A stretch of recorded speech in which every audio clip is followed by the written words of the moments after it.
Hello, my name is Dioko and I want to welcome you back into the Legends of Aria new player tutorial video series. In this video, we will be discussing the user interface in each element and how you can interpret these elements in order to benefit your gameplay. Hope you enjoy. Hey guys, welcome in game. We are quickly going to try to cover every element of the user interface.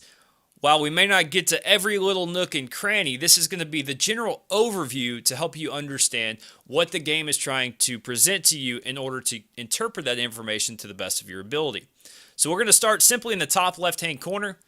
This is your health bar up here. Obviously, the red is going to indicate your health. Blue is going to be mana. And then lastly, yellow is going to be your stamina. And then obviously, you'll have your character name up here at the top as well. As you can see here, these are your hotbars. When you click and drag something, it's going to show each individual slot that you may not have something in, and you'll be able to just click and drag and drop it in that corresponding key. So as you can see, 1, 2, 3, 4, these hotkeys are actually labeled. And we'll cover hotkeys in another video down the road. But anyways, just wanted to touch base with that. Down here is your chat window. You'll do your group, party, guild, and then your local chat all in that window. And then you can't see it currently, but let me equip my weapon here. Just like we have down here to show our weapon skills, as I'm currently holding a crook, I have command and tame because this is my tamer. So that's what a crook does. It basically commands your animal, or if you want to tame an animal, you actually hit E, which is your weapon skill by default. On the flip side of this, at the top of the screen, you can't see one now, but that's an area where you're going to see buffs and debuffs. So if you buff yourself with manifestation, it's going to appear at the top of your screen. If you get a bleed or a poison effect, that's also going to appear up there. So make sure you guys note, if you have something pop up that you're not familiar with, just simply hover over it, and it'll tell you what it is. All right, moving on to the upper right-hand corner here, we have our mini-map. That minimap just kind of simply shows where we are. If you guys remember from the Navigating Celador tutorial video, we kind of showed you guys how this minimap works, but that's you, the little red arrow here. And then attached to your minimap, you also have your settings bar, some bug reports, help, stuck, log out, and exit. And then also you have your toggle PvP targeting.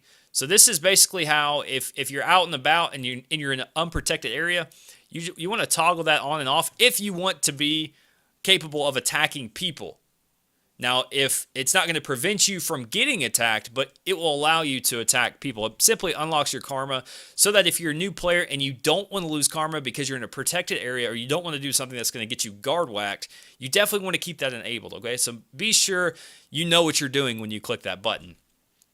Below the minimap is just simply telling you where you are and the guard status. So it currently says Valus, and we're in a protected area. So we know we can't get killed by any players in this area. We can, however, get killed if we unlock our karma and, say, attack somebody or loot a corpse we're not supposed to. So once again, be careful with that. Down below that, I'm just tracking some skills that I have. As you can see here, if you bring up your skills menu, which the default button is K, and I'll show you how to access that later from your character panel, you can just come over here to your favorites page and you can track all these. Basically, you can click these buttons here at the top of the skills to favorite them or to track them on the HUD, which just stands for heads up display. So make sure if you guys are tracking certain skills, you bring that over here so you know where you're at. And then down below that, you can see a couple hotkey areas. This is simply to be able to switch in between weapons maybe easily, or if you're like me and you have some food on there, you can simply press F1 and you can eat some of your food. All right, and now that we have the character panel up, we'll take a look at this.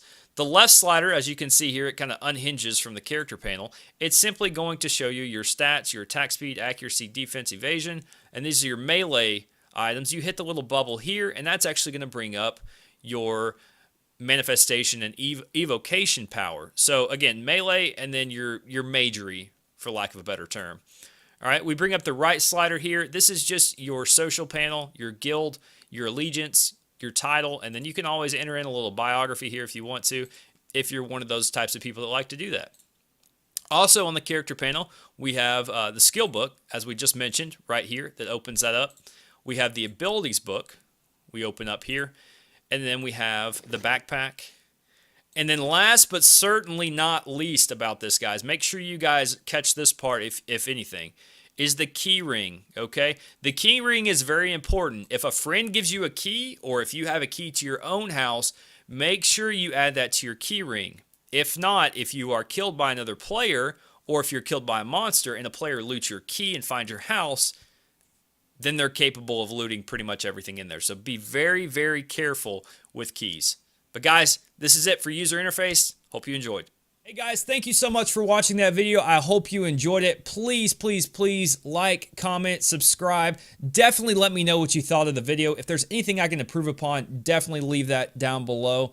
Also, if you guys want to check me out on Twitch, my stream schedule is listed on my Twitch page. Just simply click the link below, click a follow, you'll get notified when I go live. Also, if you're a new player, first of all, welcome to LOA. Make sure you click the Discord button. That will take you to our Discord server. We welcome everybody to our community, and we want to continue to grow this community in a positive way. So make sure you guys check that out. And again, thank you so much for checking out this video. We'll see you on the next one.